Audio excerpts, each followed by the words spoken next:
اگر 8 جج ایک پورا ہائی کورٹ کہہ رہا ہے کہ مداخلت ہوتی ہے اور ہمارے ماتحت ججوں پہ بھی ہوئی ہے، واقعات دیتے ہیں واقعات، تو جو تجاویز آج سپریم کورٹ نے منگائی ہیں اس کے بارے میں ان کے بارے میں پہلے ہی عرض کر دوں کہ ہماری تجویز پہلی ہوگی کہ جو نام لیے گئے ہیں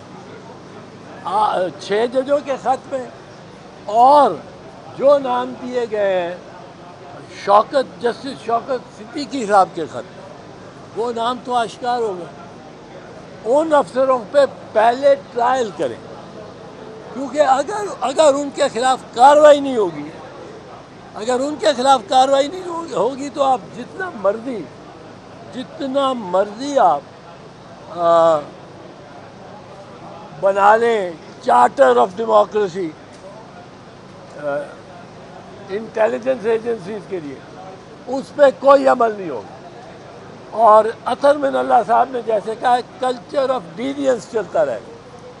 سب سے پہلے ضرورت ہے کہ محاسبہ ہو ان کا جن کے نام لیے گئے، وہ بے نقاب بھی ہوں۔ اس کے بعد ججز نے پروپوزلز منگائے کہ آپ سب جتنے وکلاء تھے وہاں، بار ایسوسیشنز کے بھی نمائندہ وکلاء تھے، بار کاؤنسلز کے بھی نمائندہ وکلاء تھے، اور کچھ میرے جیسے تھے جنہوں نے اپنے نام سے خود پٹیشنر بن کے درخواست دے رکھی۔ اب میں نے پٹیشنر بن کے درخواست کیوں دے رکھی تھی؟ کیونکہ ذرا دشوار تھا اس وقت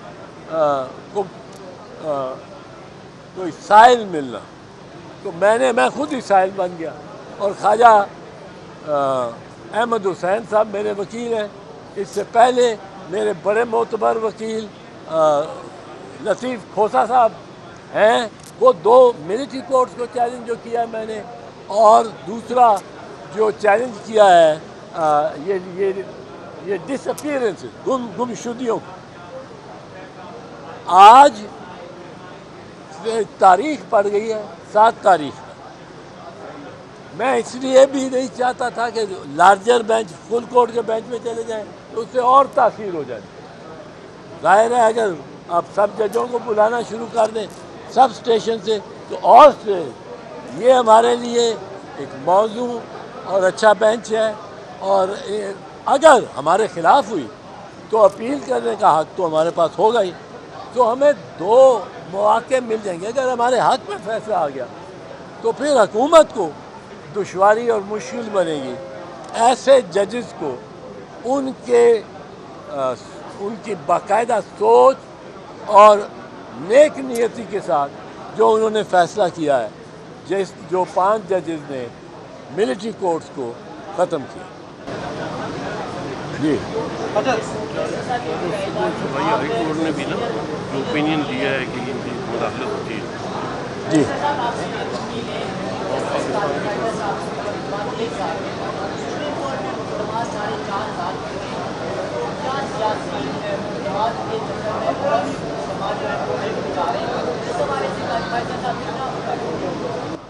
نہیں، مشورہ میں آپ کو ایک دوں کہ مسئلہ یہ ہے کہ ہر کوئی سمجھتا ہے کہ یہ جو ڈبہ ہوتا ہے جہاں جا کے آپ رجسٹر کراتے ہو اپنی پٹیشن، وہ آپ جس دفتر میں جاتے ہو اس میں ڈبہ، لاہور ہائی کورٹ میں ڈبہ لگا، جس طرح وہ پوسٹ کا ہوتا تھا ڈاک خانے کا ریسیو کرنے والا لال، اس میں ایک اوپننگ ہوتی تھی جس میں آپ خط ڈال دیتے۔ اب ہر بندہ سمجھتا ہے کہ مجھے مکھی کاٹ گئی ہے تو میں عدالت میں جا کے ڈبے میں ڈال دوں، پوسٹ باکس وہ ہر بندہ سمجھتا ہے میں عدالت میں جا کے ڈبے میں ڈال دوں۔ سائیکل پنکچر ہو گئی ہے جس کا کیل جس کے گھر کے باہر ہوئی ہے اس کے خلاف میں مقدمہ کر دوں اور ڈال دوں۔ ہم لیٹیگیشن میں بھی بہت تیز ہو گئے، پر اس کو مینیج کرنا یقیناً چیف جسٹس کا کام ہے، اور چیف جسٹس کو یہ دیکھنا چاہیے، ایک بینچ ایسا بنانا چاہیے کہ کوئی اٹھ کے آ گیا ہے اور کہہ رہا ہے کہ جی اگر عدت پہ جنرلی عدت پہ کے دوران نکاح کر لو تو اس کی سزا ہے. بھائی یہ کیا کیس ہے؟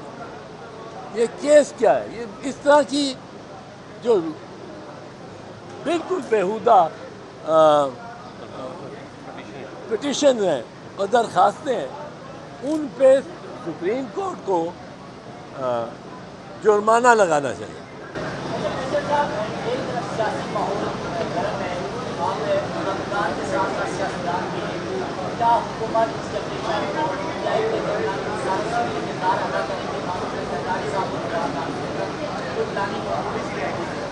بلکہ اس کے ساتھ ہی علی محمد بھی کہہ کہ پیپلز پارٹی بھی میدان میں آئے, صرف نون لیگ نہیں وہ بھی آ کے پیچھے نہ رہے, سیاسی مذاکرات کرنے تو وہ بھی شامل ہو. دیکھیں میرے خیال میں جو سیاسی مذاکرات اگر ہونے جو شہباز شریف کرے گا خان کے ساتھ یا شہباز شریف کرے گا گوہر علی خان کے ساتھ, اب خان اندر پڑا ہوا ہے, اور جو وہ کرے گا آصف علی زرداری یا بلاول بھٹو ان کے ساتھ کسی کے, یا وہ کرے گا احسن اقبال شبلی فراز کے ساتھ, عمر ایوب کے ساتھ, اور ان کے جتنے بھی لیڈر ہیں وہ کوئی مذاکرات اگر کہیں ہو سکتے ہیں تو man in jail with man on horseback, یا قیدی اور گھڑ سوار. بات کی آپ نے کیا قیدی اور گھڑ سوار کے مذاکرات ہونے چاہیے؟ نہیں قیدی, یہ تو قیدی پہ ڈیپینڈ کرتا ہے اور گھڑ سوار پہ ڈیپینڈ کرتا ہے, ہم تو اس میں کچھ نہیں کہہ سکتے. وہ مذاکرات فروٹفل ہوں گے؟ فروٹفل ہوں گے